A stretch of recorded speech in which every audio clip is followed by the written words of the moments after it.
chaleureusement aussi. Merci de votre attention.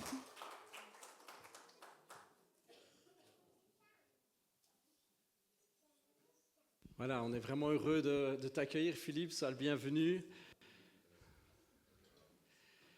Donc, pour ceux qui ne connaissent pas Philippe, Philippe s'appelle Philippe. C'est un ami de longue date maintenant, Philippe. Ça fait vraiment des années qu'on se connaît. Et on est vraiment bénis de le voir à chaque fois. On est très, très heureux de le rencontrer. Il a toujours une parole inspirée pour nous. Et donc, voilà. Donc, je vous dis que déjà la semaine prochaine ou la semaine d'après, nous vous ferons un compte rendu pour Madagascar. On est rentré seulement hier, donc on n'a pas eu le temps de faire tout ça. Vous aurez des vidéos, vous aurez des photos. Sachez juste que c'était extraordinaire. On a vu vraiment la main de Dieu. On a pu distribuer 10 tonnes de riz au final, presque 12 même. Donc c'est super. Et tout ça, c'est grâce à vous, parce qu'on a quand même distribué 8 000 € de riz. Il faut le savoir, c'est pas rien. 10 tonnes, c'est pas rien. 12 tonnes, c'est pas rien. C'est 8 000 €. Et donc voilà, vous aurez des images de tout ça, on a vu la gloire de Dieu.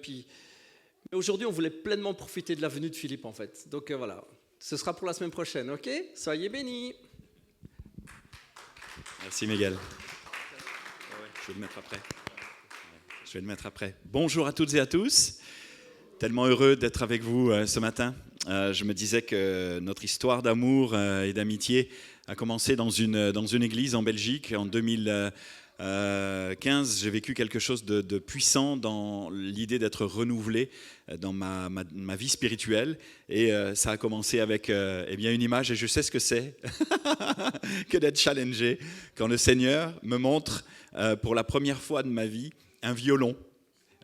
Et qu'il me dit, il y a quelqu'un, on était une trentaine, il y a quelqu'un dans l'église qui joue du violon, mais qui s'est arrêté et qui a dit, c'est fini, moi j'ai plus envie de jouer du violon. Et vas-y, let's go, lance-toi, 30 personnes. Est-ce qu'il y a une personne, peut-être que je me suis trompé, qui joue du violon et puis qui a dit, il n'y a pas longtemps, ou j'en sais rien, je ne vais plus jouer de violon, n'importe quoi. Et puis 10 secondes passent, 20 secondes, 30 secondes, 1 minute. Mais c'est long de ouf, je vous le dis de suite. Et puis, je ne sais pas combien de temps s'est passé, mais pour moi, ça m'a semblé être une éternité. Et puis, il y a une main timide qui se lève, c'est la tienne, Martine. Et dans l'idée de me dire, voilà, il y a 15 jours, ça doit être ça, j'ai posé mon violon, j'en avais marre de jouer du violon. Et puis, mon mari m'a dit, peut-être que tu devrais considérer l'idée d'en rejouer, c'est ça, à peu près. Et ce matin-là, et puis après, ça a ouvert le ciel et c'était challengeant. En plus, c'est un mot challengeant que j'utilise maintenant beaucoup à cause de mon nouveau métier depuis 1 an. Je suis devenu écrivain marketing, copywriter. J'écris des emails marketing persuasifs à destination d'entrepreneurs, infopreneurs et entreprises pour que leurs clients aient envie, en me lisant, en nous lisant, nous les copywriters, de passer à l'action, d'investir dans les formations des coachs, acheter les produits des entrepreneurs et ainsi de suite. Et c'est vraiment une bénédiction. J'ai été conduit dans ce nouveau métier que je ne connaissais pas. Je ne savais pas que ça existait. De manière incroyable. Après, j'ai une parole pour vous en fin de message, en fin de prédication. Je voudrais garder le flow. Bon, il y a eu les annonces, tout ça, mais c'est pas grave. Tout à l'heure, avant de commencer la prédication, je vais demander à notre pianiste de m'accompagner dans la lecture de la Bible. Mais pour le moment, on va faire venir les enfants quelques instants parce que beaucoup savent que je suis ventriloque. Et j'ai amené Cookie juste pour eux ce matin pendant 5 minutes. Voilà, on va leur faire un petit plaisir. Voilà. Venez les enfants.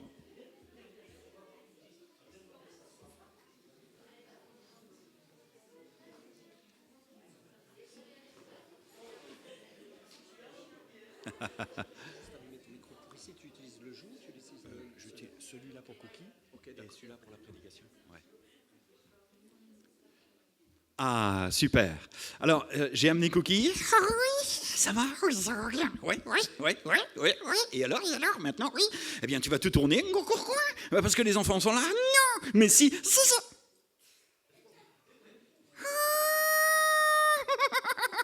Non, je suis trop content, c'est vrai, oui. Ça alors. Et alors, maintenant, oui. S'il te plaît, oui. J'aimerais que tu leur dises bonjour. Salut. Bonjour les petits éléphants. Les quoi? Les petits quoi? Les petits éléphants. Mais non, Cookie, quoi? Ce ne sont pas des éléphants. C'est des petites grenouilles. Non, pas des petites grenouilles. Ah, si. Alors dis-le. Les petits crapauds. Non. Cookie, oui. Des éléphants, non. Non. Des grenouilles, non. Non. Des crapauds, non. Non. Et d'après toi? C'est quoi? Des enfants. Je me suis trompé. Et alors, maintenant, oui, c'est ce qu'on va faire. On va leur chanter une chanson. Attends. Non. Si. Maintenant? Oui. Mais qui c'est qui va leur demander un truc pareil? Ah, c'est toi. Moi, oui. Maintenant? Oui. Et pourquoi? Parce que moi, je suis timide et je me cache. Ok. Est-ce qu'il y aurait une petite fille qui serait d'accord pour venir faire un bisou à Cookie? Oh, waouh. Tu veux venir? Allez, viens. Ah, super, viens. N'aie pas peur. Ouais, on peut l'applaudir bien fort, hein, les amis. Hein. Super, tiens, mets-toi ici. Recule un tout petit peu. Voilà. Et surtout, quoi qu'il arrive, quoi qu'il se passe, tu restes ici, tu bouges pas. T'es d'accord? Si, d'accord, je reste ici, c'est promis. Oui, mais Cookie, quoi? C'est pas à toi que je parle. C'est qui? Bah, c'est la petite fille. La Tissi? Oui. La Tissi qui est où? La petite fille qui est juste là.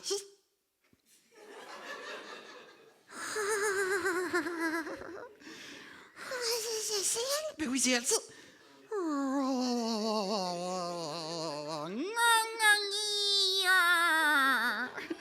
Mamma mia. Oui, monsieur. Et pourquoi Mamma mia? Parce que qu'est-ce qu'elle est jolie. Et alors? Quand on a une aussi jolie petite fille devant soi, Oui, monsieur. et qu'on est un chien poli, Quoi? bah qu'est-ce qu'on dit? Je sais quoi? Tu sais pas? Non. Bah dis-lui ce qui te passe par la tête. D'accord. Vas-y. Tu m'écoutes? Oui, je t'écoute. Hey, tu veux danser, baby? Tu veux danser, baby? Quoi? Non mais, Cookie, dis-lui bonjour, mademoiselle, correctement, s'il te plaît. C'est tout? Ouais. Bonjour, mademoiselle, correctement, s'il te plaît, c'est tout. Non, Cookie, quoi? Non mais dis-lui bonjour et puis ça ira, ok? Bonjour, ça ira, ok? Tu le fais exprès? Non? Regarde là. Oui. Et tu dis bonjour. Bonjour. Comment ça va? Ça va bien, toi? Non mais Cookie, Oui. à elle. À elle, quoi? Bah dis-lui bonjour, comment ça va? Bonjour, comment ça va? Elle est sourde? Non, elle est...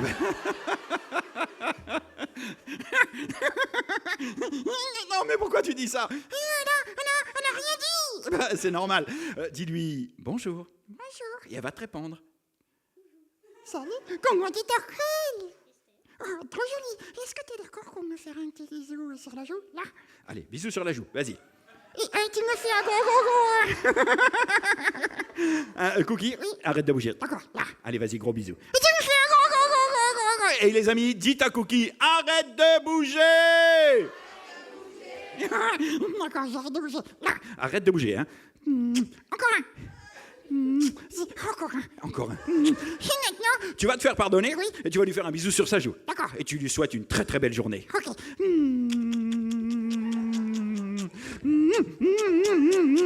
Un dernier, allez. Et voilà. Merci beaucoup. Tu peux aller t'asseoir, t'as été super, merci. Ça, c'est la première fois de ma vie que ça arrive. On appelle ça un vent. Un vent, ouais. Ah, c'est excellent. Et maintenant, juste une petite chose. De quoi? D'habitude, eh bien, avec ce spectacle, Oui, monsieur. eh bien, nous parlons de... Jésus. Eh oui. Et on vient déposer une graine d'amour dans le cœur des enfants. Qu'est-ce que tu veux dire? Eh bien, que j'ai découvert dans la Bible que Jésus t'aime de tout son cœur. C'est vrai?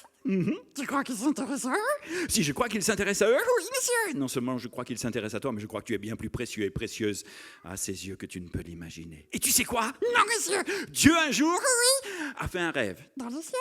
Dans le ciel, Et il arrive de quoi? il a rêvé de toi. Non. Mhm. Mais comment ça? Il a rêvé eh bien, que tu naîtrais sur cette terre, Oui. qu'il te donnerait la vie Ok. et que tu deviendrais l'ami de Jésus. Mais pourquoi? Eh bien, pour être sûr un jour d'aller au ciel avec lui pour toujours. Waouh! Jésus aime les petits enfants comme toi.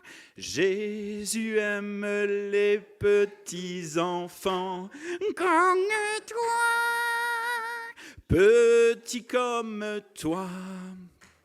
Jésus les reçoit. Jésus aime les petits enfants. Comme toi. Yahoo! Ah, c'est trop cool.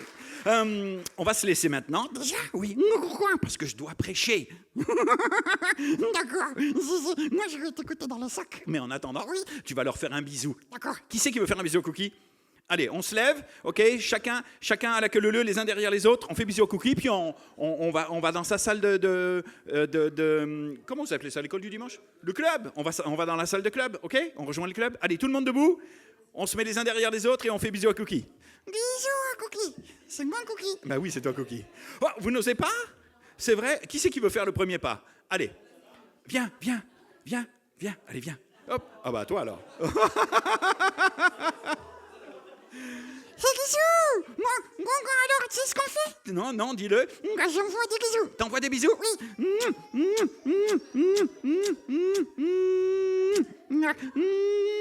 Gros bisous. Et voilà les amis, je vous souhaite une belle matinée. Bye bye, vous pouvez retourner au club. Salut tout le monde. Hop, allez, dans ton sac. D'accord. C'est dans le sac? Oui, dans le sac. D'accord. Arrête, tu me tires le croix. Ah, pardon, excuse-moi. C'est bon là? C'est bon. Oh non. J'ai la tête à l'envers. Ça va? C'est bon. À bientôt. À bientôt.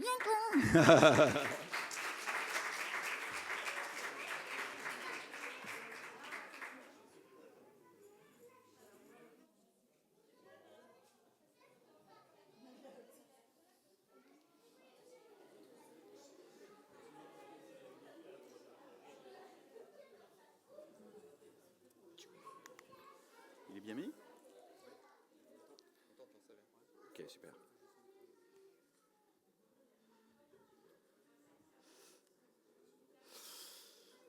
Alléluia. Vous m'entendez? Ouais? Super. Je veux juste vous dire que c'est toujours un immense bonheur que de retourner à Vivéa. Je me sens comme à la maison. On a implanté une église il y a quelques années. Ça va faire, en 2021, hein, ça va faire 5 ans. Hein, on a commencé à se réunir avec une équipe géniale pour implanter cette église.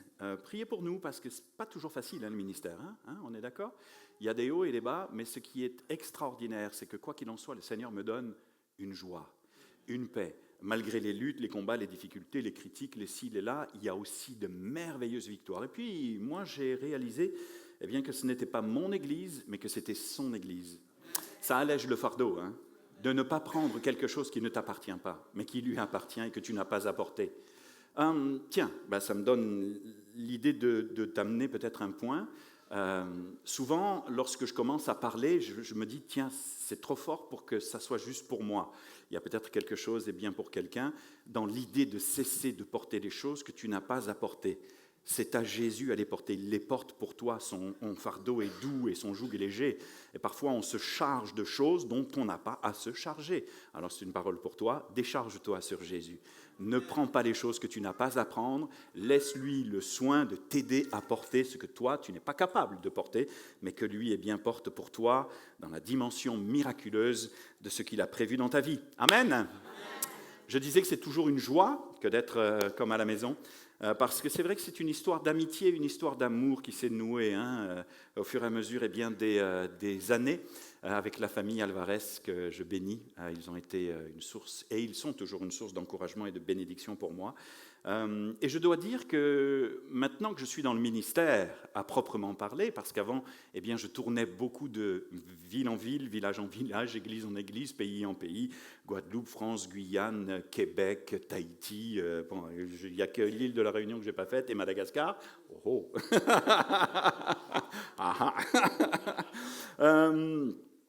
C'était juste un ministère itinérant. Et maintenant que je suis pasteur d'une église, je peux me rendre compte également, depuis 5 ans, de la dimension pastorale que nous portons et que personne n'a idée que nous portons, hein, entre parenthèses, parce que bien souvent, c'est dans le secret que nous venons justement déposer nos fardeaux aux pieds de Jésus.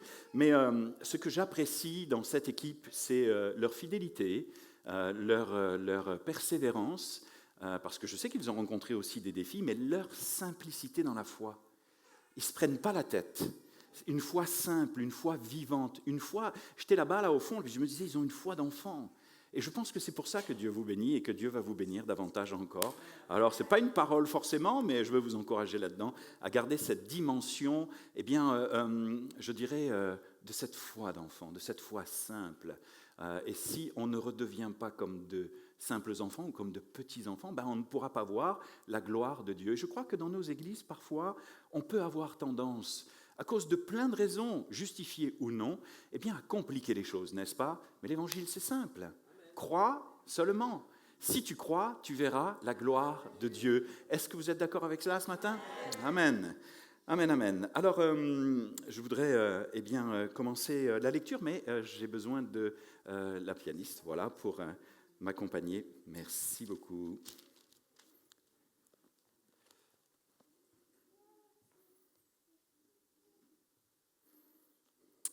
C'est un message que j'ai déjà prêché il y a quelques années ici à Vivéa. Mais en priant, le Seigneur, le Saint-Esprit me met à cœur de nouveau ce passage dans une autre dimension. Il y a beaucoup de nouvelles personnes depuis le temps, et ça va vous faire du bien. Et puis pour les personnes qui s'en souviendront, ça sera comme un rafraîchissement. Et si vous me connaissez, vous savez que je tourne autour généralement de la même thématique, le renouvellement des pensées, par exemple, qui m'est vraiment très très cher. Je pense que nous avons besoin d'être renouvelés dans nos pensées. On est plein de croyances limitantes, parfois, nous les chrétiens, alors que nous sommes plus que vainqueurs par celui qui nous a tant aimés. Mais nous vivons bien souvent en deçà de notre statut, de notre stature, de notre appel, de celui qui vit en nous même, je dirais.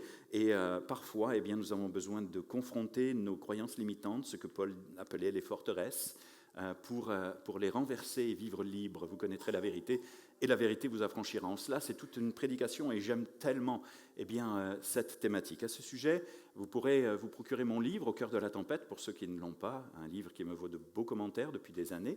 J'ai amené des DVD de cookies, et mon épouse a écrit un conte pour enfants, que vous pourriez lire à vos enfants. C'est l'histoire du roi Sylvain, qui ne voulait ni apprendre à lire, ni apprendre à écrire. Il y a des mots compliqués, mais elle a mis un lexique à la fin pour que vous puissiez expliquer les mots difficiles dans un français qui se veut un petit peu rehaussé. C'est magnifique. Franchement, là, ce qu'elle a écrit, là, c'est étonnant et vraiment chouette. Je vais faire une lecture pour vous. Dans le livre de Samuel, 1 Samuel chapitre 16, verset 6, lorsqu'ils entrèrent avec le prophète Samuel, qui est envoyé par Dieu pour se choisir le nouveau roi, il se dit en voyant Eliab, certainement loin de l'Éternel est ici devant lui. Et l'Éternel dit à Samuel, tout prophète qu'il est, ne prends pas garde à son apparence et à la hauteur de sa taille, car je l'ai rejeté. L'Éternel ne considère pas ce que l'homme considère. L'homme regarde à ce qui frappe les yeux, mais l'Éternel regarde au cœur. Isaïe appela Abinadab et le fit passer devant Samuel. Et Samuel dit, l'Éternel n'a pas non plus choisi celui-ci. Isaïe fit passer Shamma et Samuel dit, l'Éternel n'a pas non plus choisi celui-ci. Isaïe fit passer 7 de ses fils devant Samuel et Samuel lui dit à Isaïe, l'Éternel n'a choisi aucun d'entre eux. Puis Samuel dit à Isaïe, sont cela tous tes fils? Et il répondit, il reste encore le plus jeune, mais il fait paître les brebis. Alors Samuel dit à Isaïe, envoie-le chercher, car nous ne nous placerons pas avant qu'il ne soit venu ici. Isaïe l'envoya chercher, or il était blond, avec de beaux yeux et une belle figure. L'Éternel dit à Samuel, lève-toi, oins-le, car c'est lui. Waouh! Samuel prit la corne d'huile, éloigné au milieu de ses frères, et l'Esprit de l'Éternel saisit David à partir de ce jour et dans la suite. Verset à présent 21. David arriva auprès de Saül et se présenta devant lui. Il plut beaucoup à Saül et il fut désigné pour porter ses armes. Il monte en compétence, là, il monte en grade, le jeune David. Saül fit dire à Isaïe, je te prie de laisser David à mon service, car il a trouvé grâce à mes yeux. Et lorsque le mauvais esprit venant de Dieu était sur Saül, David prenait la harpe et jouait de sa main. Saül respirait alors plus à l'aise et se trouvait soulagé, et le mauvais esprit se retirait de lui. Lorsque Goliath va confronter l'armée de l'Éternel, il va se passer quelque chose d'assez incroyable. David va s'exprimer ainsi. Avez-vous vu s'avancer cet homme? C'est pour jeter à Israël un défi qu'il s'est avancé. Si quelqu'un le tue, le roi le comblera. Ça, c'est pas David qui dit ça, pardon, c'est quelqu'un d'autre. Le roi le comblera de richesses et lui donnera sa fille et il affranchira la maison de son père. David dit aux hommes, donc, qui se trouvaient près de lui, que fera-t-on à celui qui tuera ce Philistin et qui ôtera l'opprobre de dessus d'Israël? Qui est donc ce Philistin, cet incirconcis, pour insulter l'armée du Dieu vivant? Le peuple, reprenant les mêmes choses, lui dit, c'est ainsi que l'on fera à celui qui le tuera. Éliab, son frère aîné, qu'il avait entendu parler à ces hommes, fut enflammé de colère. Ce n'est pas juste un reproche, hein, il était vraiment full fru, comme on dit au Québec. Enflammé de colère contre David. Et il dit, pourquoi es-tu descendu et à qui as-tu laissé ce peu de brebis dans le désert? Je connais ton cœur, ton orgueil et la malice de ton cœur. C'est pour voir la bataille que tu es descendu, n'est-ce pas? David répondit, qu'ai-je donc fait? Ne puis-je pas parler ainsi? Et puis on va lire un dernier passage, chapitre 17, verset 48. Aussitôt que le Philistin se mit en mouvement pour marcher au-devant de David, David courut sur le champ de bataille à la rencontre du Philistin. Il mit la main dans sa gibecière et il prit une pierre et la lança avec sa fronde. Il frappa le Philistin au front et la pierre s'enfonça dans le front du Philistin qui tomba visage contre terre. Ainsi, avec une fronde et une pierre, David fut plus fort que le Philistin. Il le terrassa et lui ôta la vie sans avoir d'épée à la main. Il courut, s'arrêta près du Philistin, le saisit de son épée, qu'il tira du fourreau et le tua et lui coupa la tête. Les Philistins, voyant que leur héros était mort, prirent la fuite. Amen. Amen. Pardonnez-moi pour cette lecture un peu longue. On n'a plus trop l'habitude de lire des passages longs dans nos églises en général. Je ne sais pas à Vivéa, mais chez nous, on essaye d'aller vite. Et puis des fois, je me dis, mais non, c'est la parole de Dieu. Qu'est-ce que c'est beau, qu'est-ce que c'est bon, qu'est-ce que c'est riche, qu'est-ce que c'est nourrissant, qu'est-ce que c'est extraordinaire. Mais il y a quelque chose qui me touche dans le début de l'histoire de David. C'est son attitude. Son attitude face à tout ce qui prend place et face à tout ce qui se passe. Alors qu'il est loin de l'onction royale, nous l'avons lu ensemble, et que le Saint-Esprit se saisit de lui, David va rester calme. Il ne va pas s'emballer. Il ne va pas en faire des tonnes. Peut-être que ses frères auraient agi différemment, qu'il y avait une belle prestance, mais que Dieu avait rejeté. Toutefois, on se demande si David réalise même la dimension de ce qui lui arrive. Là, sincèrement, je ne pense pas. C'est juste, waouh. Alors que Saül est agité, animé d'un mauvais esprit, lui, là, David, ne panique pas du tout, il est en paix. Alors que son frère le secoue violemment, le fustige devant tout le monde. Lui ne répond pas à l'agressivité. C'est genre, il sort d'où, lui?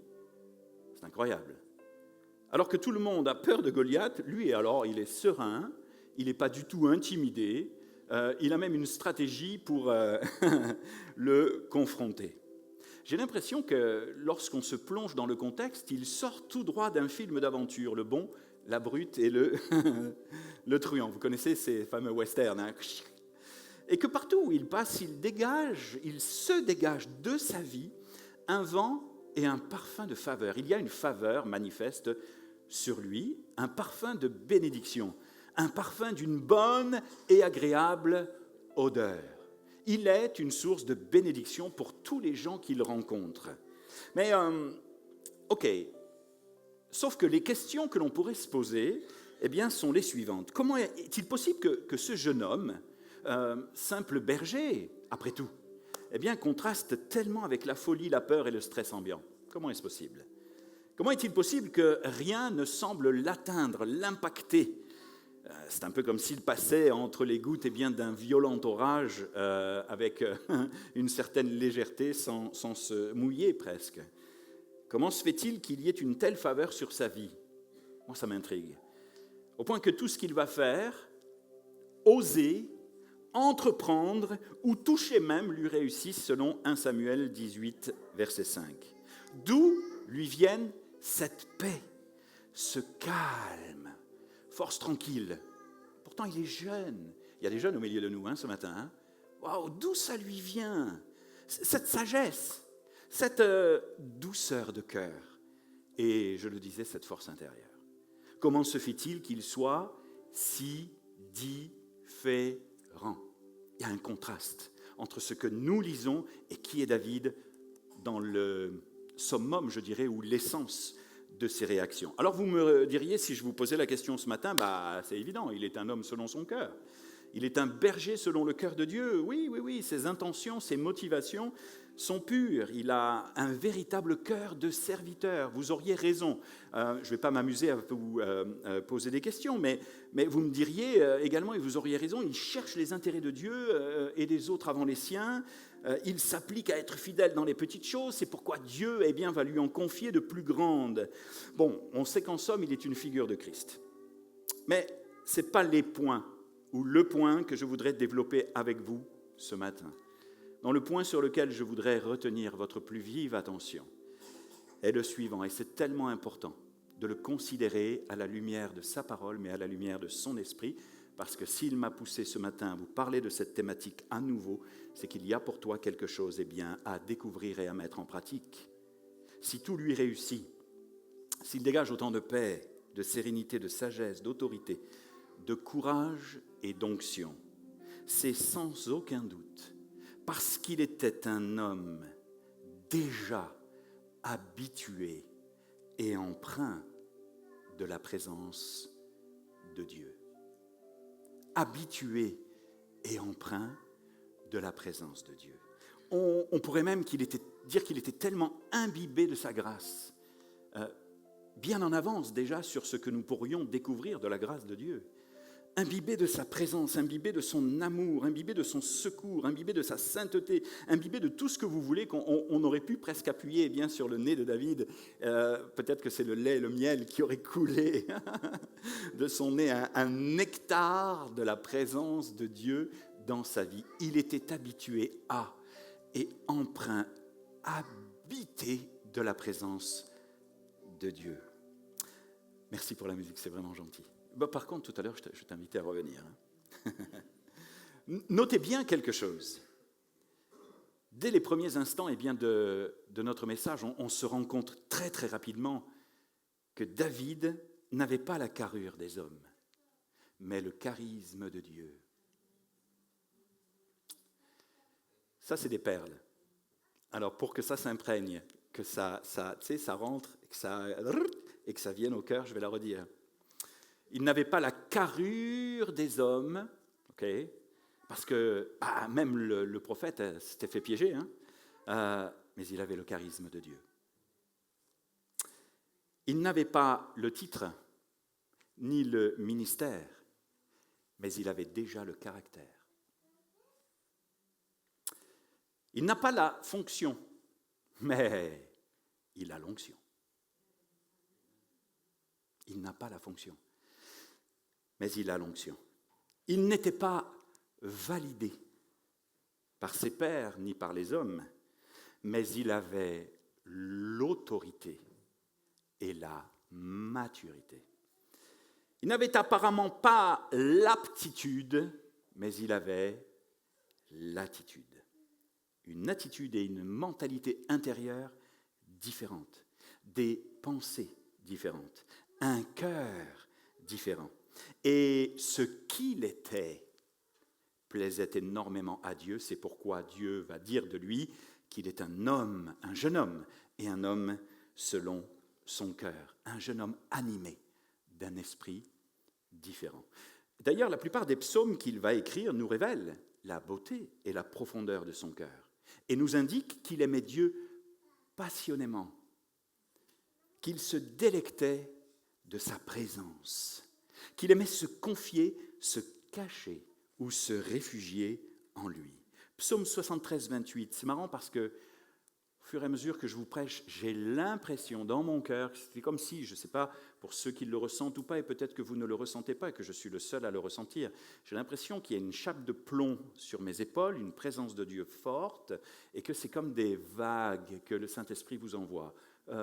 Alors, à prendre, tranquillement, mais j'ai vraiment cette sensation-là que Dieu est en train même de casser des anciennes fondations, des anciennes croyances, des choses qui ont besoin de tomber pour que tu répondes à son appel dans la dimension de cette prédication. Alors sois béni. La plupart des psaumes qu'il va écrire nous révèlent la beauté de son cœur.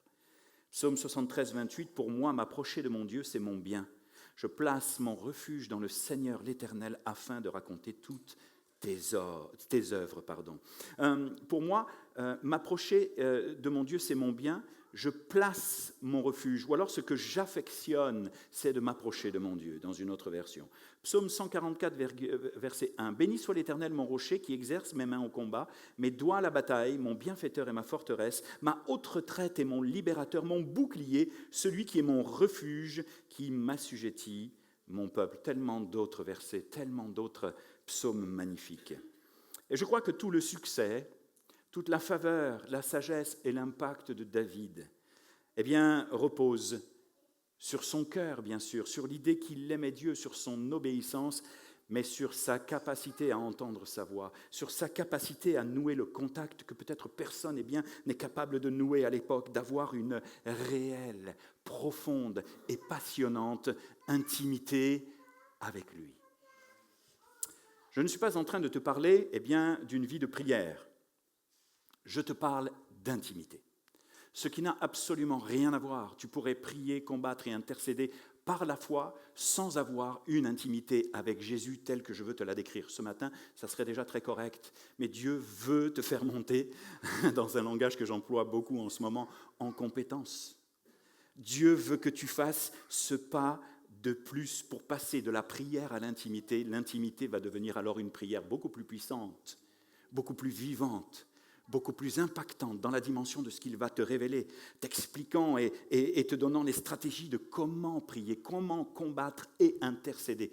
Moi, je sais que depuis 2015, le Seigneur a complètement révolutionné ma vie de prière. Je ne prie plus selon les sentiments de mon cœur, tout du moins. Avec beaucoup d'humilité, j'essaye d'atteindre cette dimension de prière selon le Saint-Esprit. Parce que c'est beaucoup plus efficace. Et pour entendre le Saint-Esprit te parler, te conduire, te guider, te révéler, t'inonder, t'abreuver, te nourrir, tout ce que tu veux, il faut que tu considères développer une intimité avec Jésus, profonde et passionnante, à l'image tout simplement de David. Et si tu veux servir Dieu avec efficacité, ou qu'il se serve de toi avec sagesse, fruits, résultats, en faisant de toi un instrument de bénédiction, il va falloir que tu considères développer ton intimité avec lui, le rencontrer tout à nouveau, le connaître dans le lieu secret. On va en parler dans un instant. Si tu veux que Dieu se manifeste au travers de toi, avec puissance, que les malades soient guéris, que les démons soient chassés, que l'Église connaisse une croissance, alors il faut que tu considères davantage développer une intimité avec lui à un point tel que Dieu va te visiter, que tu ne vas plus ressortir de la même manière que tu y es entré. Quelque chose de nouveau pour toi, quelque chose d'incroyable, quelque chose de puissant, quelque chose de l'ordre d'une révélation que tu n'as encore pas connue. Si tu veux pouvoir régler tes conflits familiaux, tes relations avec les autres dans l'Église en ne répondant pas à l'agressivité, mais en faisant tout pour garder la paix, ta paix, alors il faut absolument que tu accentues ton niveau d'intimité avec lui. Laisse tomber tout ce que tu as à faire et cherche premièrement le royaume de Dieu et sa justice. Et alors que tu vas chercher le royaume de Dieu et sa justice, ce que tu as prévu, ou ce que Dieu a semé dans ton cœur va s'accomplir. Dieu va te bénir au-delà même de ce que tu imagines. Occupe-toi des affaires du royaume, occupe-toi de Dieu. Cherche l'intimité avec Jésus par son esprit. Et alors que tu vas découvrir le lieu secret et son intimité, il va te donner au-delà même de ce que tu imagines sans que tu n'aies rien à faire. De manière miraculeuse et par la foi. Est-ce que ça va, ça vous parle ce matin? Amen. Si tu veux être comblé dans tes besoins émotionnels et guérir de tes blessures profondes, va voir un psy, va voir un thérapeute. Ok, j'ai rien contre ça, il en existe d'excellents, mais on se rend compte que de psy en psy, de thérapie en thérapie, parfois on est complètement noyé dans les méandres de nos traumas et de nos blessures du passé.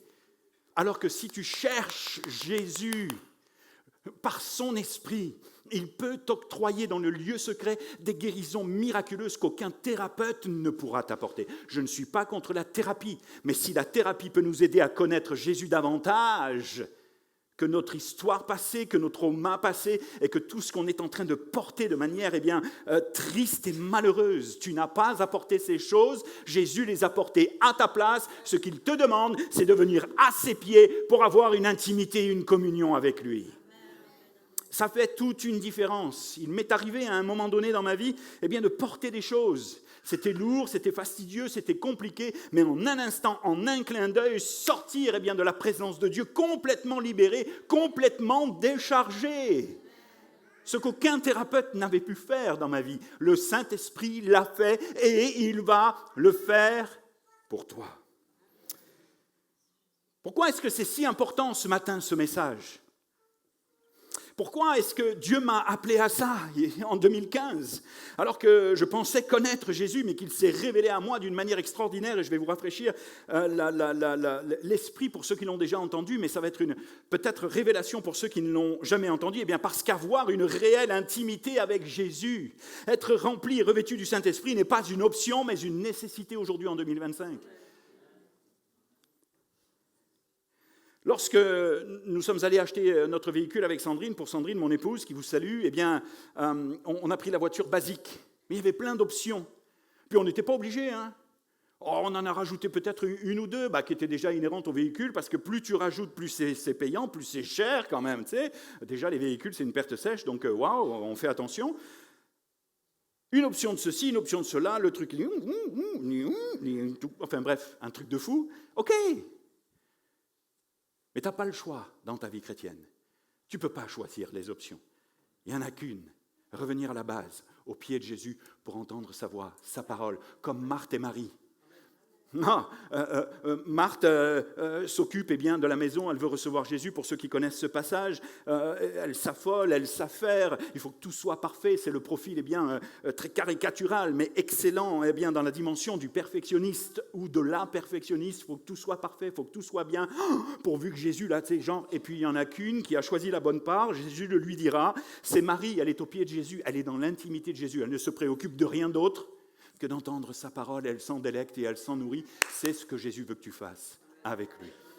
Cesse de t'agiter, cesse de chercher à droite et à gauche une parole, ceci, cela, nani, nana. Je ne suis pas contre, parce que je vais vous en donner une, et puis celle que Miguel a donnée tout à l'heure était excellente. Non, Dieu veut te parler à toi personnellement dans le lieu secret, parce qu'il a des choses extraordinaires à te dire qui dépassent de loin tout ce que tu as pu connaître jusqu'à aujourd'hui. Pourquoi est-ce que c'est important de considérer développer une vie intime avec Jésus? Parce qu'il n'y a pas de succès sans intimité. Il n'y a pas d'impact, il n'y a pas d'onction, il n'y a pas de profondeur durable sans intimité. Pas de croissance, de sagesse, de progrès, de victoire, de puissance et d'onction encore durable, sans considérer avoir une profonde et passionnante intimité avec Jésus que la Bible qualifie en Colossiens 2:3 de mystère de Dieu, en qui sont cachés tous les trésors de la sagesse et de la connaissance, en qui sont cachés. Dieu a caché des choses pour toi. Et je dirais, à chaque fois que je vais vous voir, je vais vous dire la même chose. Je dirais que vous en êtes encore au balbutiement, au début, de ce que Dieu veut faire avec vous. Moi, quand je vois comment vous avez commencé et où vous en êtes aujourd'hui, je me réjouis tellement. Parfois, on aimerait que ça soit plus... Mais c'est parce qu'en fait, il y a encore des choses cachées et des choses qui sont réservées uniquement pour ceux qui ont soif et faim d'aller les chercher, ces choses cachées. Et c'est, je pense, dans cette vie cachée en Christ, où il va te parler et te révéler ce à quoi tu es appelé, ce qu'il veut faire dans ta vie, que tu vas sortir du lieu secret avec simplicité et humilité, mais manifester la puissance du royaume de Dieu selon le Saint-Esprit qui vit en toi. Amen. Je m'écarte un peu, mais j'aime bien ça. On laisse le Saint-Esprit conduire les choses, et je ne veux pas être trop long. Mais Proverbe 25:2 nous dit que la gloire de Dieu, c'est de cacher les choses. Moi, souvent, j'ai l'impression que Dieu joue à cache-cache avec moi. Vous savez quoi ? Je prie d'une certaine manière, oh, alléluia, il y a du résultat. En Haïti, le Seigneur me dit, pour un jeune qui était pris par de mauvais esprits, pose ta main là, et dis-lui de vomir. Vomis au nom de Jésus, puis il vomit, il est délivré. Pose ta main là et dis-lui que la gloire de Dieu va briller dans ces ténèbres. Il m'arrachait la main, il voulait m'arracher la main tellement ça le brûlait. Il était vraiment possédé, le pauvre gamin. 4 heures à prier sur lui, à parler en langue et ainsi de suite. On était comme des fous avec le couple de missionnaires. Ça faisait longtemps qu'ils n'avaient pas vécu ça. Puis moi, c'était la première fois. Mais j'étais à l'écoute de Dieu, tu sais. Puis les ados du camp et tout, ils viennent me voir, ils me disent hey, ça fait combien de temps que tu fais la délivrance et tout? Ben, ça fait 1 heure. Sincèrement. Puis à un moment donné, on prie selon le Saint-Esprit. Et puis je me dis, il y a un deuxième jeune là qui commence à bouger et tout. Pareil, la main là, rien du tout. La main là, rien du tout. Dans les oreilles, rien du tout. Puis là, j'entends la voix de Dieu me dire, laisse. Les autres vont s'en occuper. Ok, super. Et puis il y a des délivrances, il y a des baptêmes du Saint-Esprit. On est en train, les missionnaires dansent dans tous les sens. On vit quelque chose, on vit les prémices de quelque chose d'incroyable que moi j'avais jamais connu. J'appelle ça le désordre de Dieu, le désordre divin de Dieu. En fait, ça partait dans tous les sens, mais c'était tellement timé et bien régulé par le Saint-Esprit que on s'est laissé emporter. Et souvent on a peur, des débordements. Mais quand c'est le Saint-Esprit qui prend les choses en main, ne vous inquiétez pas, fais-lui confiance. Ça peut prendre des dimensions extraordinaires que tu n'imagines même pas. Et à un moment donné, je prie pour qu'une jeune fille soit remplie du Saint-Esprit et parle en langue. Tu sais. Et puis je prends un jeune homme, ok. Lui, il ne parlait pas en langue, il n'était pas baptisé du Saint-Esprit. Et comme ça résistait et qu'elle ne parlait pas en langue, je dis au gamin, prie pour elle. Ok. Puis je vais prier pour un démoniaque et rien. J'essaye toutes les techniques, les méthodes et tout, genre. Et puis, ça me frustre. Je reviens vers la fille pour laquelle on priait pour le baptême du Saint-Esprit. Non seulement elle était baptisée du Saint-Esprit, mais le gamin qui n'était pas baptisé du Saint-Esprit parlait en langue. Et je ne comprenais plus rien. Je ne comprenais plus rien jusqu'à ce que je me retire, je me mette sur un banc, je regarde tout ce qui se passe, et là, le Saint-Esprit me parle. Bam! Mais vraiment un beau réma de la tête aux pieds. Philippe, ce n'est pas ton œuvre, c'est mon œuvre. Ce n'est ni par la force, ni par la puissance, mais c'est par mon esprit. Ça ne dépend pas d'un homme, ça ne dépend pas d'une méthode. Ça dépend juste de ta capacité à être dans ma présence, dans mon intimité, à entendre ma voix et à faire ce que je te demande de faire sur l'instant, comme tu l'as fait tout à l'heure, alors que notre infirmière ou aide-soignante ne se manifestait pas trop, puis Dieu te redonne une parole, c'est juste, waouh, incroyable, Dieu est bon, Dieu est grand, les amis, ne le sous-estimez pas. Et moi là, je suis là, et je vois tout ce qui se passe devant moi. Dieu ne se sert plus de moi. Non, oh ouais, mince. Zut alors. Mais il était en train de se répandre comme un bon, doux et agréable parfum d'une bonne odeur. C'était juste incroyable. Tout ce dont tu as besoin se trouve caché en Jésus. Tout ce à quoi tu aspires, tout ce que tu souhaites vivre. Je n'ai pas l'impression que mon message va être très long, alors je vais rappeler ma pianiste. Merci beaucoup pour me soutenir. Merci. Merci beaucoup. Ouais, c'est gentil comme tout. Je voudrais quand même vous donner une définition du mot intimité. L'intimité, c'est ce qui est au plus profond et bien de quelqu'un, de quelque chose, qui constitue l'essence de quelque chose et qui reste généralement caché et secret. Tu sais, nous, des fois, on parle, on dévoile même les secrets. Moi, ça m'arrive. Pas les secrets des amis, mais des fois, des choses que je vis qui sont douloureuses, alors que ce n'est pas le moment de les dire, par exemple. Tu sais, il y a un temps pour tout. Mais Dieu sait. Et j'ai envie, des fois, pour légitimer un petit peu ma souffrance, j'ai envie d'en parler, que les gens soient au courant, et puis me plaignent un peu. Tu sais, genre... Non, mais des fois, on est un peu comme ça. Oh, Seigneur, garde-moi. L'intimité, c'est ce qui se passe entre un petit nombre de personnes plus ou moins étroitement unies par des liens d'amitié et d'amour. C'est ce qui est caché des autres et qui appartient à ce qu'il y a de tout à fait privé, mais que Dieu connaît. Et j'ai réalisé, les amis, au fur et à mesure de mon ministère, que ce qui était important, au-delà de tout, ce n'est pas ce que je fais, mais c'est ce que je suis dans sa présence. Que c'est la mesure de ma vie cachée en lui qui va me permettre de mieux le connaître et d'aller chercher les trésors qu'il a en réserve pour moi. C'est la mesure de ma vie cachée en lui qui va me permettre de connaître tout ce qu'il a préparé d'avance pour moi et d'avoir une révélation de qui il est. Même pas qui je suis, même pas de ce que je vais devenir, même pas, je m'en fous parce que quelque part, on est sauvés, c'est pour l'éternité, ça y est, let's go, tu sais, mais je veux juste le connaître, lui, là, maintenant. C'est pas toujours facile, parce que parfois on se fait voler la bénédiction, on est déconcentré, on est attaqué, découragé, déçu, blessé, tout ce que vous voulez, et parfois on manque, tu sais, genre, mais dans sa grâce et dans son amour, le Seigneur nous reprend toujours avec beaucoup de tendresse, de douceur. Moi, c'est ça qui me bouleverse dans ma relation à Jésus. La mesure de ma vie cachée en lui qui va déterminer mon niveau de paix. Hey, les amis, là, c'est important ce que je vous partage ce matin. Mon niveau de sagesse que je vais voir grandir et pouvoir mettre en faveur autour de moi. La mesure de ma vie cachée qui va déterminer mes victoires publiques comme David. Pas de victoire publique s'il n'y a pas, une vie cachée en Christ avec des victoires secrètes. C'est la mesure de ma vie cachée en lui qui va déterminer mon niveau d'onction et de révélation auquel j'ai accès en lui. Écoutez, 1 Corinthiens, chapitre 2, verset 9, nous dit ceci, « Comme il est écrit, ce sont des choses que l'œil n'a pas vues, que l'oreille n'a pas entendues, et qui ne sont point montées au cœur de l'homme, des choses que Dieu a préparées pour ceux qui l'aiment. » Dieu nous les a révélées ou nous les révèle encore par l'Esprit, car l'Esprit sonde tout, même les profondeurs de Dieu. En somme, si tu veux savoir ce que Dieu veut de toi, exerce-toi à entendre sa voix.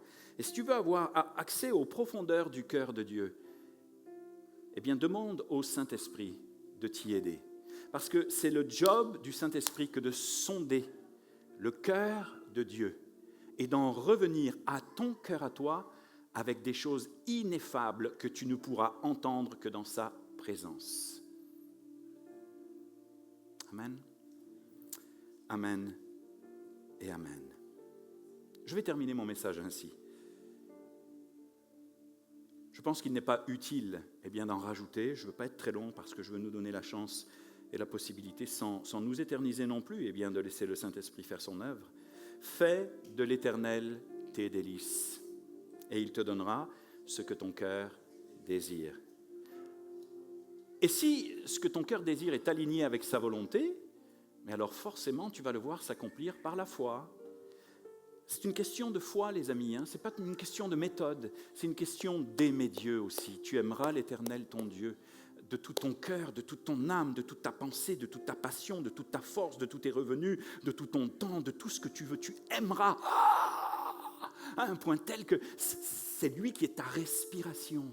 C'est lui qui est ta vie. C'est lui qui est ton tout, ton tout, ton tout, ton tout. Sans lui, il n'y a plus rien, les amis. Sans lui, c'est la mort. Sans lui, c'est la sécheresse. Sans lui, il n'y a pas la vie. Mais avec lui, il y a tout ce dont tu as besoin. Va creuser. En Haïti, lorsque j'étais là-bas, il y avait des chercheurs d'or, en Guyane, des chercheurs d'or, des orpailleurs. Les orpailleurs, c'est ceux qui vont chercher l'or, déterrer l'or. Il y a les orpailleurs légaux et les orpailleurs illégaux. Les illégaux, ils creusent des trous un peu partout dans la forêt et au péril de leur vie. Ils vont chercher le trésor, l'or dont ils ont besoin pour s'enrichir, mais pas à 1 mètre, pas à 2 mètres, pas à 3 mètres, à des centaines de mètres de profondeur. Tu crois que tu as assez creusé ? Dieu t'appelle à creuser encore, parce qu'il veut tester ta persévérance.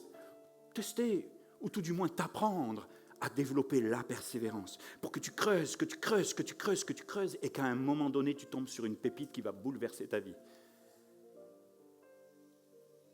Tout ce dont tu as besoin se trouve caché en Jésus. Et ce qui est bien, c'est que tu n'es pas un orpailleur illégal ou illégal. Tu es un orpailleur légal, approuvé de Dieu pour aller chercher l'or de sa présence, l'or de sa faveur, l'or de sa bénédiction, l'or de son onction, son or le plus pur auquel il te destine. C'est tellement, tellement, tellement important. Fais de l'Éternel tes délices et il te donnera ce que ton cœur désire. Recommande ton sort à l'Éternel et mets en lui ta confiance et il agira. Cherche-le de tout ton cœur, aime-le de tout ton cœur. Sois un passionné de Dieu, un passionné de Jésus. Chéris sa personne, sa présence, mets-le en premier dans ta vie. Passe du temps avec lui et ce que tu désires, il l'accomplira selon sa volonté. Attache-toi à sa parole, aux choses d'en haut. Cherche à marcher selon ses préceptes, alors tu réussiras. Aime-le vraiment de tout ton cœur. Pourquoi l'aimer ? Je termine là-dessus. Parce que Romains 8, 28 nous indique que tout concourt au bien de ceux qui aiment Dieu et de ceux qui sont appelés selon son dessein ou son projet en grec. Je priais tout à l'heure Jésus, et je vais vous inviter à fermer vos yeux maintenant parce que c'est la fin de mon message. Je priais tout à l'heure et j'étais béni, je me suis mis à parler en langue, j'étais rempli du Saint-Esprit, c'était fort. Et en fait, je remerciais Dieu pour sa grâce. Et c'était comme une conversation intime. Et je lui disais, Père, je ne mérite tellement rien. Et le Saint-Esprit m'a dit, personnellement, c'est parce que tu ne mérites rien que je te donne tout et même au-delà. Waouh. Ça s'appelle la grâce. Et au fur et à mesure que je me suis mis à prier, j'ai compris que Dieu voulait te parler aussi. Tu dois accepter d'être béni. Tu dois accepter la grâce de Dieu dans ta vie. Arrête de lutter avec Dieu dans la dimension du mérite. Si tu mérites quelque chose, alors ce n'est pas la grâce. Si tu ne le mérites pas et que tu es confondu parce que Dieu te le donne au centuple, alors ça s'appelle la grâce. Et parfois on culpabilise, on est mal à l'aise avec cela parce que nous avons appris à mériter les choses. Et bien des croyants, dans l'idée qu'ils se font de leur relation avec Dieu, dans leur background perfectionniste, mettent en place les choses pour lui plaire. Je vais t'annoncer une bonne nouvelle. Quoi que tu fasses, il est fou de toi. Quoi que tu fasses, il t'aime. Quoi que tu fasses, il a prévu pour toi des trésors cachés que tu vas découvrir dans son intimité. Non pas par mérite, mais par amour. Pas par mérite, mais par la foi. Pas par mérite, mais par passion.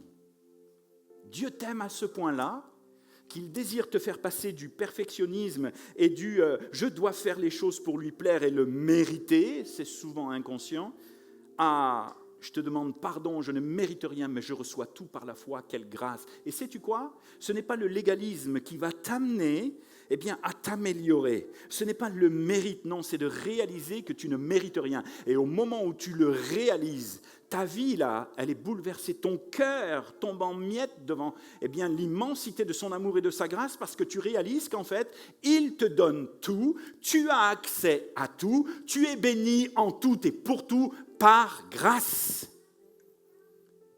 En étant, l'ami de Jésus, devenu l'ami de Jésus, par la foi, en ayant fait de Jésus ton...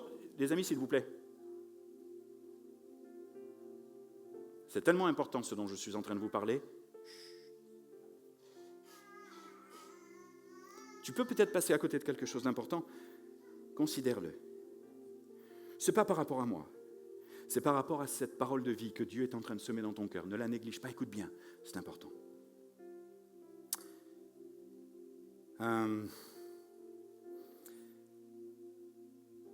Tu dois passer nécessairement de « je mérite les choses » à « non, c'est par grâce ».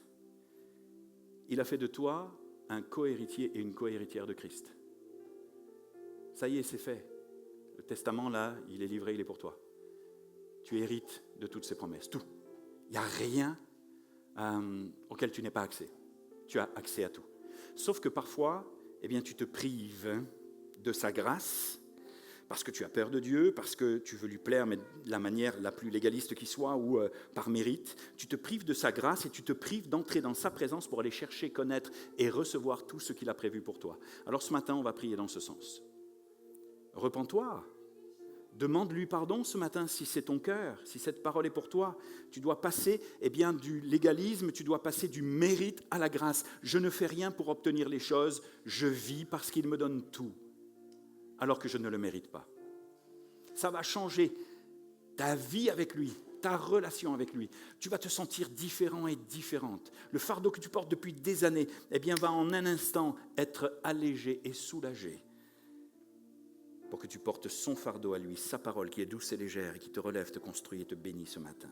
Seigneur Jésus, je te supplie de nous amener encore plus loin. Je sais que l'autre fois, j'ai prêché ce message de quitter le bord du rivage pour avancer en pleine eau avec toi. Et c'est ce à quoi tu nous appelles encore davantage. Plus d'intimité avec toi, plus d'onction, plus de présence, plus de révélation, plus de cœur à cœur avec toi, sans rien demander, juste à te connaître toi. Te connaître toi. Le Dieu de la bénédiction. Ce n'est pas la bénédiction que je veux connaître, c'est le Dieu de la bénédiction. Ce n'est pas pareil. Touche nos cœurs ce matin. Attire-nous à toi, attire-nous dans ta présence pour nous parler, nous relever, nous consoler, nous fortifier, nous délivrer en un instant, en un clin d'œil. Alléluia. Je vais appeler l'équipe de louanges. On va partir ensemble, à l'improviste, de ce que Dieu veut que vous viviez et que nous vivions tous ensemble. Alléluia. Je veux juste vous poser une question. Est-ce que cette parole a parlé à quelqu'un ce matin? Juste levez ta main. Amen. Amen, amen. Alors, je vais t'inviter à faire quelque chose. À quitter ta chaise ou à rester là où tu sens d'être le mieux. Quitter ta chaise peut-être pour venir ici et répandre ton âme devant ton Dieu. Alléluia. Et puis peut-être qu'il y aura une parole pour toi, peut-être qu'il n'y en aura pas. Laisse le Saint-Esprit en tout cas te parler à toi personnellement, de manière intime. Peut-être que c'est le moment pour toi de reprendre cet engagement. Je me souviens, lorsque le pasteur Luc Dumont, en 2014, alors que j'étais à terre et que je voulais abandonner le ministère, a donné une parole. Les gens sont repartis s'asseoir et puis moi j'étais dans le fond. Je m'étais dit que jamais plus je ne me lèverais et que je ne toucherais un micro et que je ne prêcherais. Et devant tout le monde, il dit, moi j'ai prié toute la matinée et il y a la personne pour laquelle j'ai prié n'est pas venue à l'appel. C'était pour moi. Et lorsque je suis venu à l'appel, il a prié pour moi. C'était un peu honteux parce que tout le monde me connaît dans l'église à l'époque. Mais ce n'est pas grave, je suis surmonté tout ça. Et Dieu m'a béni de manière extraordinaire. Et en 2015, je vis ce renouveau charismatique avec Jésus. Je me vois marchant sur la plage avec lui et le Seigneur me bénit même. Il est cool, il est détendu. Sa grâce et son amour me bouleversent. Et il me demande de me retourner. On est sur une plage. Puis il y a plein de gens derrière qui font quelque chose de particulier. Puis je le garde pour moi parce que c'est assez intime et c'est ce que Dieu veut faire avec toi aussi. Ne résiste pas. Laisse-le t'inonder de sa présence. Alléluia.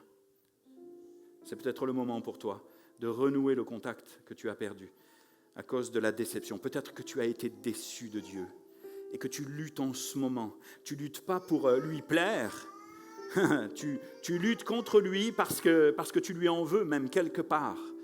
Parce que tu n'estimes pas juste ce que tu es en train de vivre. Mais ce n'est pas ta justice qui va s'accomplir, c'est sa justice. Même si tu ne comprends pas tout, Dieu va te bénir au-delà de ce que tu imagines. Continue à lui faire confiance. Approche-toi de lui comme un enfant s'approche de son père. Alléluia. Est-ce que ça parle à quelqu'un, cette parole, là, ce matin? Quelqu'un qui, on voudrait à Dieu? On va prier pour toi. Alléluia. Alléluia. Tout à l'heure, la parole que j'ai donnée par rapport à l'idée de plaire à Dieu en faisant des choses pour lui plaire et que tu as besoin de connaître sa grâce, est-ce que ça a parlé à quelqu'un ce matin particulièrement? Oui, amen. Amen, amen. Ok, certainement d'autres personnes. Tu veux bien venir juste devant avec ton époux peut-être? Ok, ensemble pour que vous puissiez aussi recevoir. Je vais laisser l'équipe de louanges commencer à jouer. Laissez-vous porter. Les amis, là, ce matin, ne vous attendez pas à ce que je vienne prier pour vous.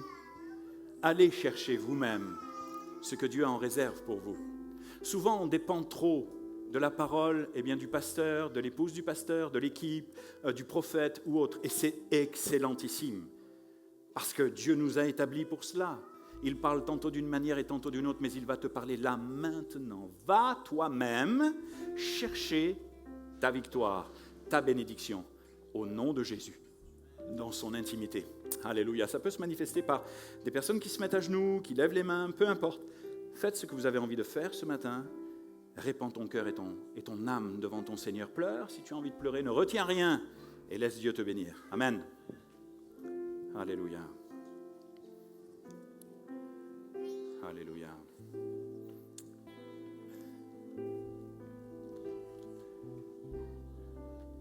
Alléluia. Je peux vous dire qu'il y a la présence de Dieu dans cette salle.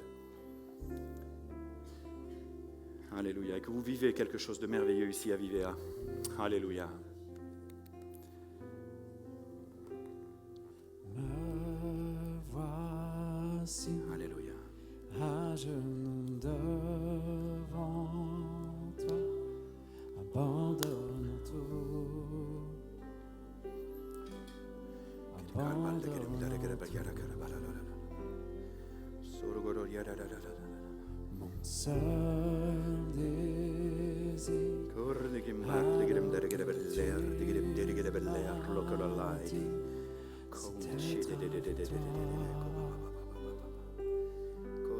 c'est d'être avec toi.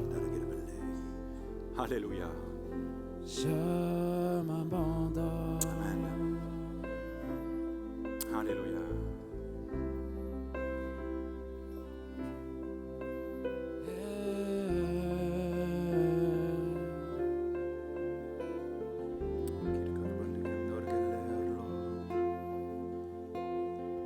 Par ta grâce, viens inonder mon âme. J'ai besoin de toi. Alléluia. J'ai besoin de toi. Plus de toi. Ouvert, Saint-Esprit. tu entends ma Viens, Jésus. prière. Alléluia. Parle à mon cœur. Et parle à mon cœur. Je m'abandonne. Je m'abandonne. Alléluia.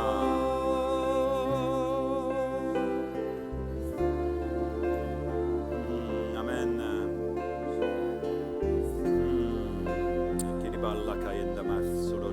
Je m'abandonne.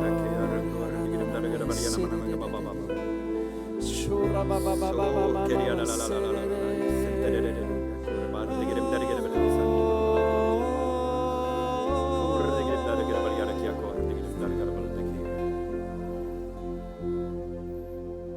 Alléluia. Jésus.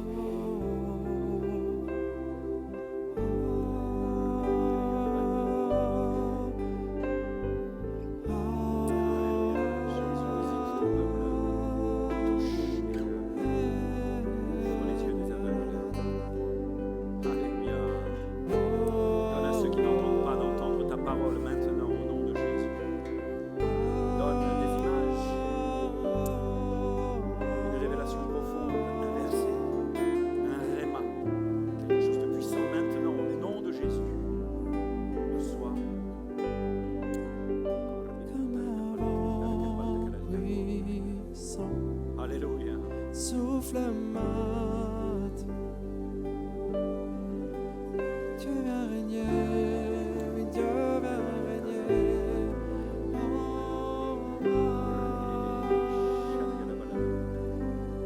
Comme un ouragan.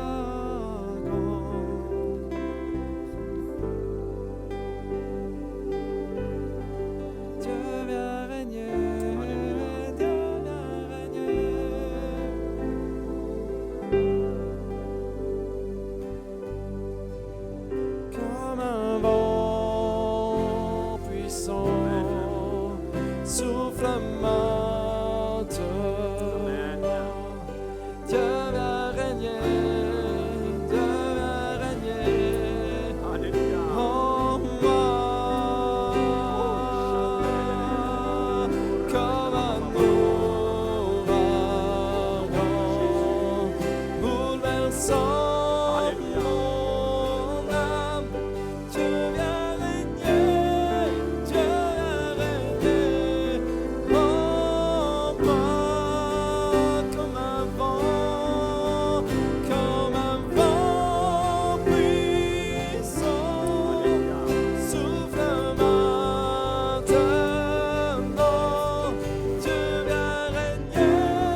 Il y a quelqu'un, probablement dans ce lieu, qui réclame le baptême du Saint-Esprit, qui aimerait parler en langue et développer aussi la dimension des dons spirituels, être utilisé de Dieu.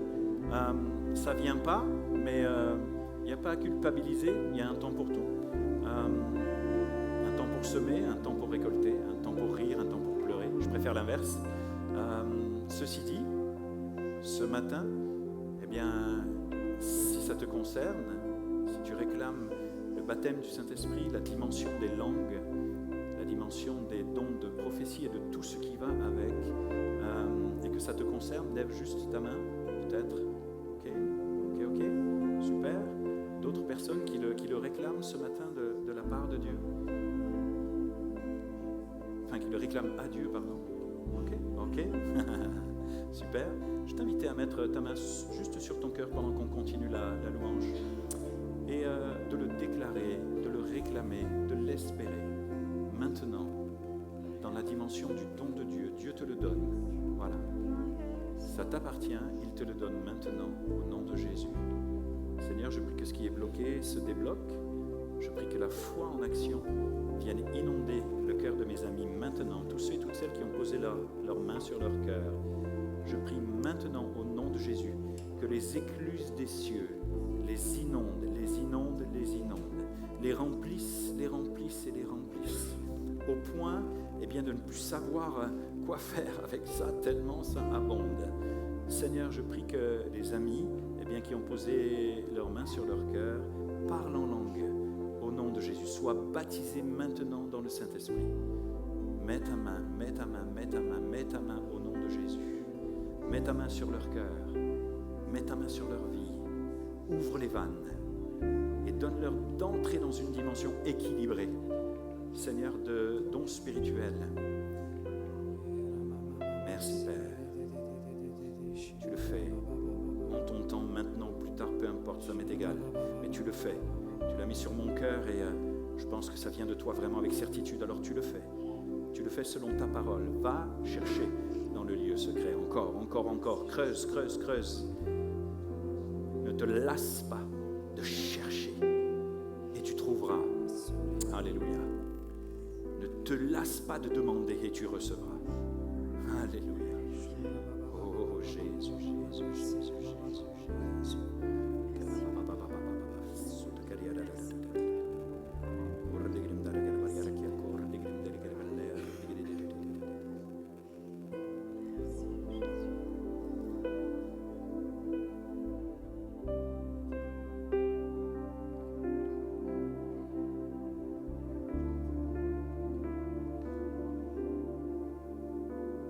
Merci Seigneur Jésus pour ta présence.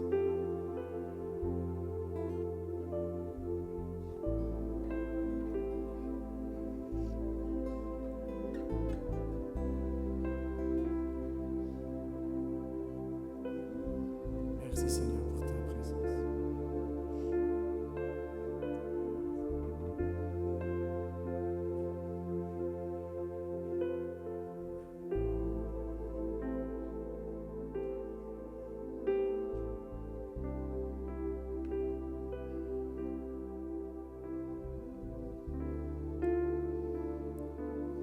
Je sens dans mon cœur, le Saint-Esprit me met sur le cœur qu'il y a des personnes qui ont des fardeaux de culpabilité énormes.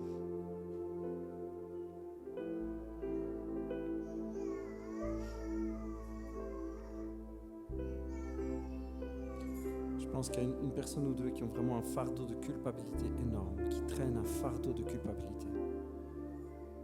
Ce que je ressens, c'est que ce sont des chrétiens. Ce ne sont pas des personnes nouvelles, c'est des chrétiens depuis des années. Ils ont un fardeau de culpabilité.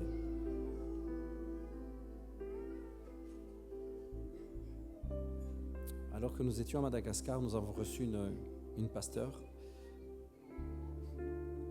On a eu beaucoup de visites et les jours où on n'avait pas de réunion, on avait des visites. Les chrétiens, les pasteurs voulaient chaque fois nous voir et prier avec nous. Merci Seigneur pour les paroles qu'il a données à chaque fois. Mais il y avait une pasteure, elle est venue et elle est venue avec un fardeau, un poids, quelque chose d'énorme. Et au fur et à mesure qu'on a reçu des paroles, son cœur s'est ouvert et puis il y a eu ce moment où je lui ai dit, si tu as quelque chose à déposer, dis-le maintenant, dépose, vas-y. Parce que je sentais que c'était le moment. Et là, comment vous expliquer? Vous savez, c'est comme si tout s'effondre. Et puis elle a déposé, et je vous assure, c'est pas facile ce qu'elle avait à déposer. Mais j'étais avec Pasteur Anto, et je lui disais, t'as vu même son visage? Elle me dit, ouais, son visage a changé. Il y a eu ce moment où tout s'est brisé. Elle a tout déposé devant Dieu. Je ressens que c'est la même chose ici. Il y a quelqu'un, je pense que c'est deux. Il y a deux personnes qui ont un fardeau. Et alors que nous sommes dans cette présence, le Saint-Esprit te dit, viens maintenant déposer.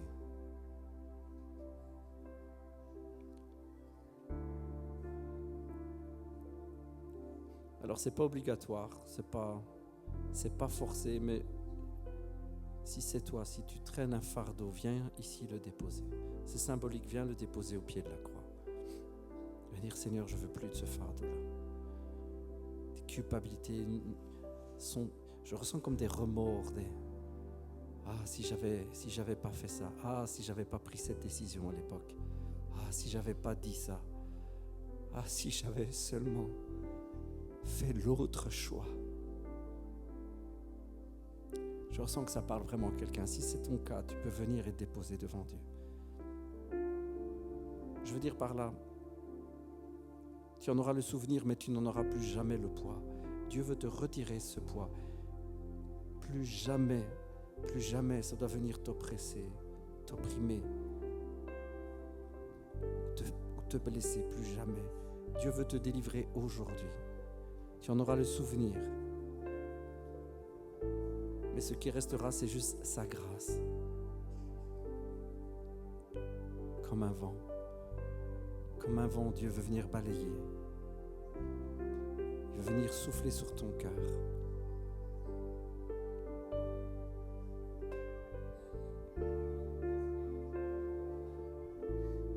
Alléluia, merci Seigneur. Est-ce que ça parle à quelqu'un? Est-ce que quelqu'un veut venir déposer son cœur? Il ne faut pas me dire quoi. Je le dis déjà à l'avant, je ne veux pas savoir c'est quoi. C'est entre vous et Dieu. Il faut juste déposer. Il faut venir juste le déposer. Je crois qu'il y a une autre personne encore. Et on veut juste déclarer que au nom de Jésus, c'est fini. Ce poids-là n'est plus un poids. Un fardeau déposé est un fardeau déposé. On n'a plus à le reprendre. Merci pour la liberté, Seigneur Jésus, que tu donnes maintenant.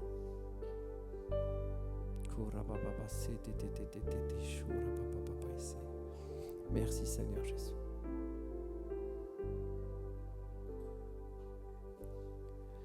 Dieu vient régner, Dieu vient régner en moi. Oui, Dieu vient régner, Dieu vient régner en moi. Oui, Dieu vient régner en moi. Oui, Dieu vient régner, Dieu vient régner en moi. Seigneur, on veut te remercier pour tout ce qui prend place. Merci pour ton œuvre, Seigneur. Merci pour la liberté. Merci pour l'appel à l'intimité, Seigneur. Merci, Jésus. Est-ce que vous croyez que vous avez reçu quelque chose ce matin? Amen. Vous avez reçu. Est-ce qu'on peut juste acclamer Jésus? On peut juste lui dire merci. Merci, Seigneur. Merci, Seigneur Jésus. Merci, Seigneur Jésus.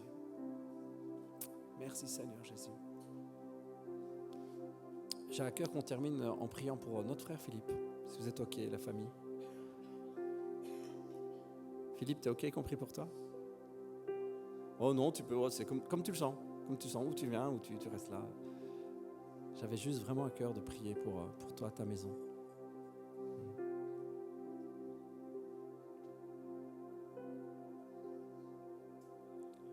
Je te le dis comme je le ressens.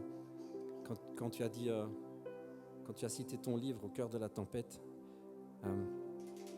là, à l'instant, comme je le ressens, c'est, ouais, la tempête est calmée, mais parfois, il reste la dernière vague, là. Et c'est comme si ces derniers temps, tu avais je sais pas, tu me diras, mais tu n'as pas ou pas, mais comme s'il y avait une dernière petite vague, une dernière houle, là, qui était venue, qui avait secoué un petit peu. Mais je veux juste déclarer que la faveur de Dieu est sur toi, sur ta maison. En tant que famille, on veut vraiment te bénir et prier pour toi. Merci Seigneur. Jésus, on prie pour notre frère Philippe, pour Sandrine. Et c'est Timothée, ton gamin.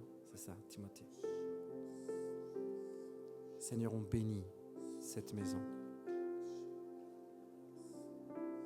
Je ressens dans mon cœur comme si, alors que la mer avait été calmée, il y a comme un retour d'onde là. C'est l'image que j'ai, je vois comme si les vagues s'étaient calmées, mais il y avait une dernière qui était partie, qui avait fait un ricochet, elle revient, comme pour essayer de faire du mal encore. Seigneur, on déclare que tu es au-dessus de tout ça, tu as calmé, la mer connaît déjà ton nom. La tempête connaît déjà comment tu t'appelles. Le nom de Jésus est un nom connu sur les eaux. Seigneur Jésus. Et on veut bénir, relâcher vraiment la bénédiction sur Philippe, son épouse et son fils Timothée. Nous bénissons la communauté dont ils sont responsables.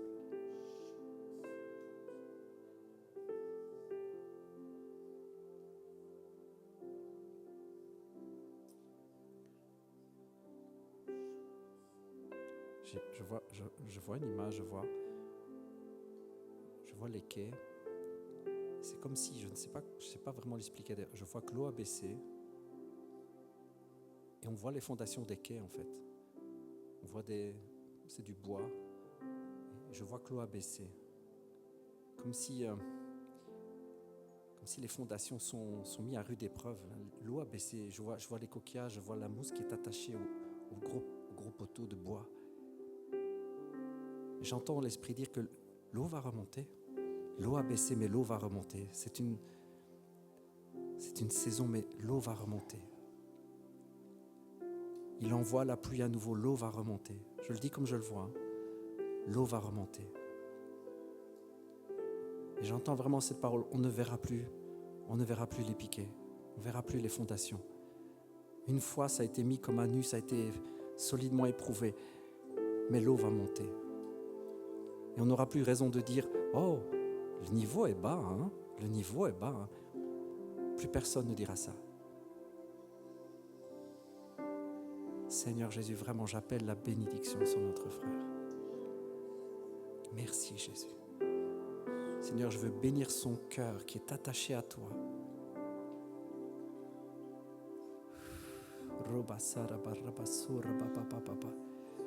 Est-ce que vous voulez bien m'accompagner quelques instants dans la prière? Priez avec ce qui vient sur votre cœur, mais relâchez des paroles de vie et de bénédiction. Croyez que le pouvoir est la vie est au pouvoir de la langue. Relâchez la vie sur notre frère, relâchez la vie sur lui, son équipe, son église, relâchez la vie sur sa maison, son enfant, son épouse, relâchez la vie. Parce que la vie est au pouvoir de la langue, la mort aussi. Mais nous sommes de ceux qui appellent la vie. Nous sommes de ceux qui relâchent la vie. Accompagnez-moi, s'il vous plaît, dans la prière. Nous relâchons la vie. Je relâche la vie, Seigneur. Une vie avec abondance, Seigneur. Une vie avec abondance, Seigneur. Je vois l'eau remonter sur les rochers. Je vois l'eau remonter, arriver au niveau des quais. Je vois l'eau. Seigneur, merci, Père. J'appelle cette nouvelle saison de bénédiction. J'appelle ces flots. J'appelle la pluie. Merci, Jésus. Merci, Jésus. Merci, Seigneur Jésus. Merci, je prononce des paroles de vie. Seigneur, merci. Merci parce que tu connais les projets que tu as formés sur notre frère. Merci, ce sont des projets de paix. Non pas des projets de malheur, des projets de paix. Alléluia. Kora mama isei, shora mama sana mayuso, rema shana maïse na maïse na maïse. Alléluia, merci Seigneur. Rebeso rababa baba baba baba shana maïso. Shoro baba baba baba baba sora bai. Seigneur, c'est en ton nom que nous relâchons la bénédiction. En ton nom, Jésus. En ton nom seul. Alléluia, c'est au nom de Jésus, Père, que nous avons prié. Et nous disons tous ensemble, Amen. Alléluia. Merci Seigneur. Est-ce qu'on peut juste acclamer Jésus?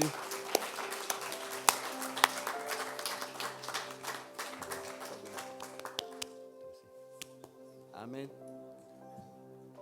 Alléluia. Vous avez passé un bon moment? En tout cas, nous, ça faisait vraiment plaisir d'être là à la maison et de vous voir tous. Même s'il y a beaucoup de têtes que je ne vois pas aujourd'hui.